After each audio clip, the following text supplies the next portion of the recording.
Sebuah rekaman ramai beredar di media sosial Telegram pada Selasa 24 Januari 2023. Dalam rekaman tersebut memperlihatkan detik-detik kekalahan mortir 240 mm 2S4 Tulpan self-propelled Rusia di sekitar wilayah Mariinka.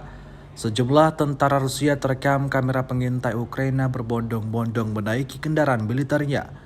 Selang berapa lama baru saja ingin mulai mengoperasikan mortir 240 mm 2S4 Tulpan self-propelled tersebut, tiba-tiba serangan rudal mematikan dari pasukan Ukraina seketika menghantam posisi target.